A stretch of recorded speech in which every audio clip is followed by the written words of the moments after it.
প্রিয় দর্শক শ্রোতা, সমাজে এমন কিছু উক্তি চালু রয়েছে যেগুলো প্রয়োগ করলে প্রয়োগকারীর ঈমান নষ্ট হয় অথবা সরাসরি আল্লাহর সঙ্গে শিরক করা হয়। আসুন আমরা বিষয়গুলো জানার চেষ্টা করি। 1 নাম্বার, বিসমিল্লায় গলত বলা, নাউজুবিল্লাহ। কেননা আল্লাহর বাণী কখনো গলত হয়? এটা ঈমান বিধ্বংসী উক্তি, যা পাঠ্যপুস্তকে ছাত্রছাত্রীদেরকে পড়ানো হয়।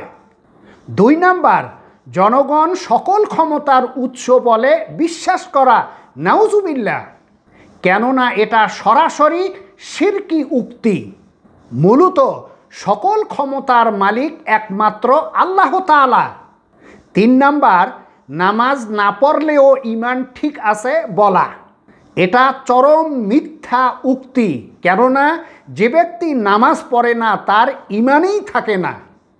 4 নাম্বার, মন ঠিক থাকলে পর্দা লাগে না বলা, নাউজুবিল্লাহ।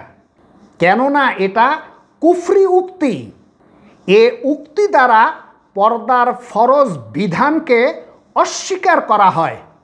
5 নাম্বার, রাশিফল, হস্তরেখা ও গণকের কথা বিশ্বাস করা।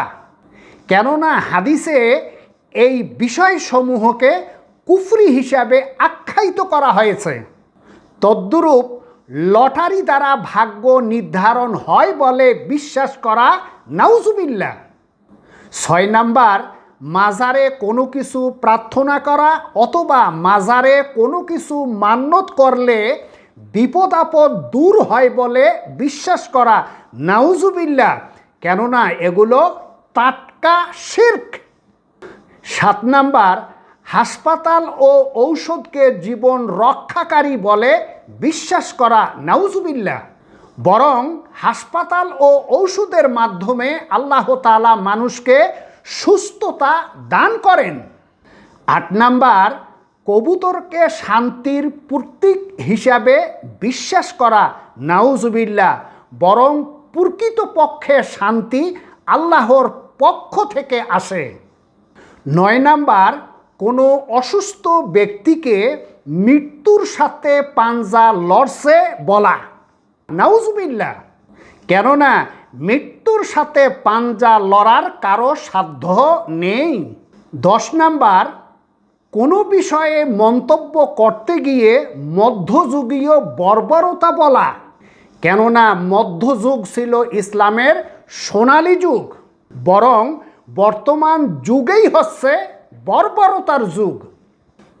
11 নাম্বার, পরপর 3 বার বিশ্ব ইজতেমায় অংশগ্রহণ করলে 1 হজের সওয়াব পাওয়া যায় বলে বিশ্বাস করা, নাউজুবিল্লাহ। 12 নাম্বার, মহামারী, দুর্ভিক্ষ ও ঘূর্ণিঝড় ইত্যাদির মোকাবিলা করার ঘোষণা দেওয়া, নাউজুবিল্লাহ। মনে রাখতে হবে এগুলো আল্লাহর গজব, আর আল্লাহর গজবের মোকাবিলা করার পৃথিবীর কারো ক্ষমতা নেই।